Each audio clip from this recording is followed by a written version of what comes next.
What's the problem with this English sentence? It's hot today, and it'll be even hotter tomorrow. This sentence is perfectly correct in terms of grammar and word choice, but a native speaker might not want to say the adjective hot twice, so they might use an advanced phrase to avoid repeating it. This phrase is more so, and we can use it to replace an adjective that we already used in the sentence to avoid repeating it. So we could say, it's hot today, and it'll be even more so tomorrow.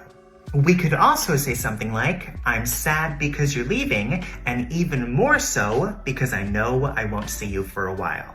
In general, the phrase more so means to a greater degree or extent, and we can put it before a noun to say that something is true to a greater extent than something else. For example, this book is more so a love story than a tragedy, and I know that my parents would be uncomfortable with the idea, but more so my mom than my dad.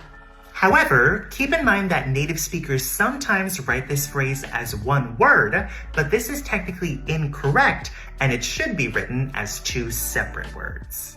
Look for plenty more examples in the caption below, and practice using more so in the comments below as well.